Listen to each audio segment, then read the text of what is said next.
Well, hello, I'm James A. Robertson, otherwise known as Jar Humor here on the internet.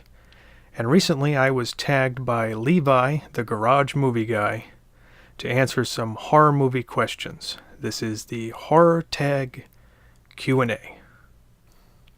Question number 1. What is your favorite standalone slasher film? One of my favorite horror movies that involves it has murder in it, so I guess it's slashing, is Chopping Mall. It was made in the 80s, and it's about a group of teenagers who lock themselves into a mall, but the mall also has just recently upgraded its security to include military bunker-grade blast doors so they can't escape the mall, and killer robots. And Dick Miller is in it as the janitor. It's a fun movie. I enjoy it. Yeah. Some honorable mentions for this would be the film Shocker, which is about a guy who gets electrocuted and comes back. He has like electro powers. It's basically Ernest Goes to Jail with murder. Okay, question 2. Who's your favorite final girl? Now, the first thing that comes to mind when I think of this is Nancy from A Nightmare on Elm Street.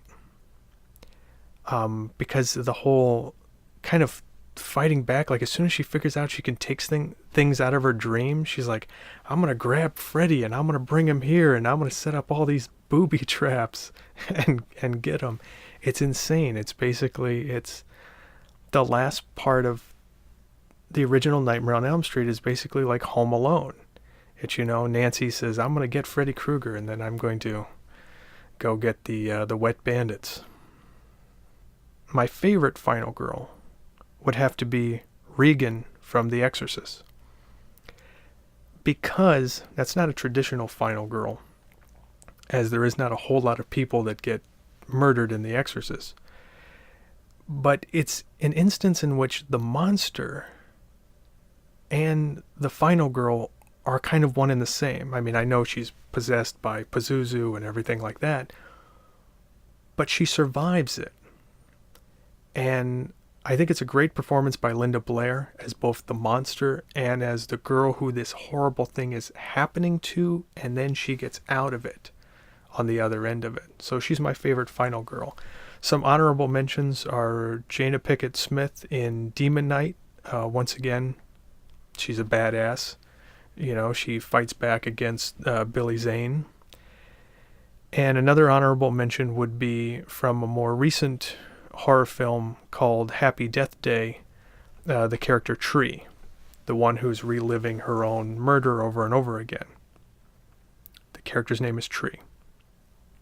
I assume she escaped from Summer's Isle at some point and now has to deal with being murdered over and over again. But once again, she takes charge of her own fate and starts kicking butt, So I really enjoyed that actress's I don't know the name of the actress, her performance in that film. Question number 3, what is your favorite slasher mask? Well, if you'd asked me this question a while back, I probably would have said the Scream mask, because that was the first mask to come out in a very long time that encapsulated the series, the way the Michael Myers mask or the Jason mask sort of told you, hey, this is a whatever, this is a Halloween movie, this is a Friday the 13th movie, this is a Scream movie.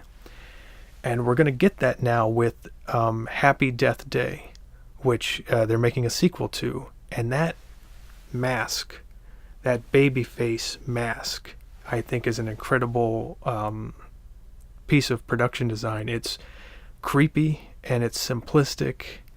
And I cannot say the words baby face without thinking of James Franco doing an impersonation of Tommy Wiseau. Baby face. So question 4, what is your favorite horror movie setting? And I would have to say in a house. would be, I mean, because that's where we spend probably a majority of our time is in our home. Well, I do because I'm a reclusive cartoonist.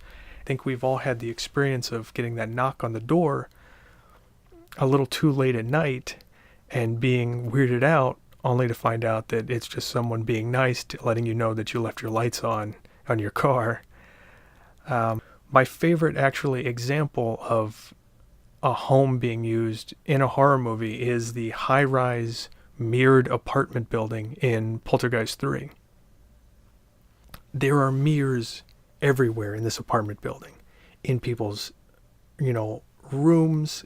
Carrie Ann's room just is a wall that's just a mirror. So they can do all types of creepy stuff with Kane popping up behind her. Or the hallways all have mirrors. The elevators have mirrors. And you get this really great sort of shots where the character's just, I'm Tom scared. I'm just hanging out. And is there something creepy going on behind me? I don't know.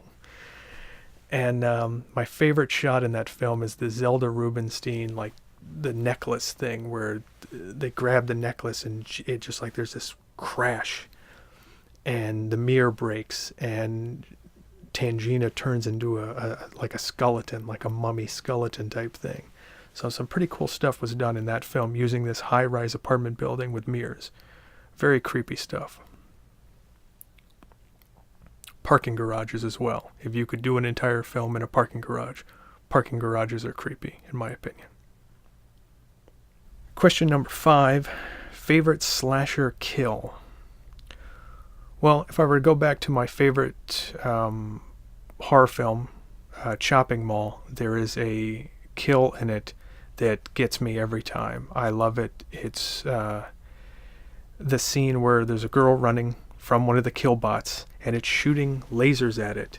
These lasers that are supposed to incapacitate like someone who's robbing the Hot Topic, but they're lethal lasers. And one of them hits her right in the head and her head explodes like a melon at a Gallagher show. It gets me every time. It's a fantastic use of both optical effects for the laser and then practical effects for the thing. I mean, it's a dummy head, just like in Scanners, full of goo and stuff. And I love practical effects over digital. Some honorable mentions to favorite. Well, I wrote down just a bunch of stuff I thought was cool from horror movies. I have in my notes the lawnmower scene from Dead Alive where he's going after the zombies. That's not really, the human's not being killed there. And then the Linda torso with chainsaw from Evil Dead 2 when she comes into the shed. Yeah. Question 6, worst slasher movie ever made. A lot of what I have been doing the last few years is making bad movie comics and watching a crap ton of really awful movies, like 25 movie things that you get out of a bin for $5.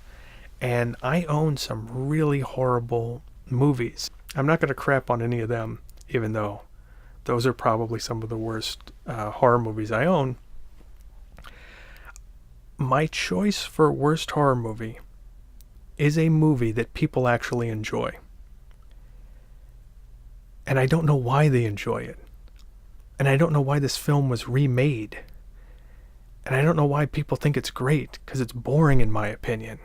And I don't know why they took another idea for a horror movie that they had a script for and decided to tack the name of this onto it like it was a sequel. Do you know what I'm talking about? I'm talking about Prom Night with Jamie Lee Curtis. I don't understand the appeal of this movie. Most of the movie is nothing happening until the prom. And then when the prom happens, a little bit of killing starts. There's a scene with a severed head rolling, but I don't understand the appeal of this film. It's boring in my opinion. All right, question number 7, favorite nude scene in a horror movie. Well, since we live in an age of PG-13 horror movies, I've actually chosen as my favorite nude scene a non-nude scene. The other day I was watching Amityville: The Awakening with Jennifer Jason Leigh, Bella Thorne, Kirkwood Smith, and Bella Thorne plays the teenage daughter. She's a senior in high school, you know. And there's a scene where she's in her room. Her bedroom is the one with those, sort of windows. The Amityville windows. And she's in bed wearing a shirt that's ripped up the back and a pair of underwear that barely cover her butt. Like she got the butt cheeks coming out of the underwear. And she hears a noise, which prompts her to spring up in bed. But the camera somehow always finds the booty. The cameraman just like, oh, booty. She does something. She bends over to get something, and she ends up on all fours on her bed. And I'm just looking at this going, my God, that's like... Then, okay, she hears the noise. She goes to investigate it, does not put on pants. I don't know about you, I'm putting on pants. But thank you, degenerate, pervert filmmakers of Amityville: The Awakening, because that is my favorite non-nude scene in a horror movie. If I were to actually pick an actual nude scene, though, it would probably be the shower scene from Jason Goes to Hell.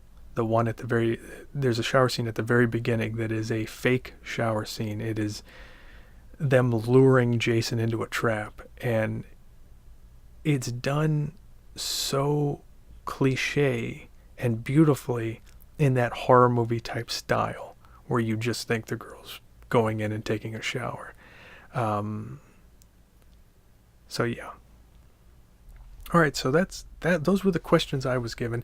I have a question of my own that I want to add to this horror movie Q&A, and that is, anyone out there, what is your favorite subgenre of horror films? Because the person that created this list, obviously slasher films are their favorite.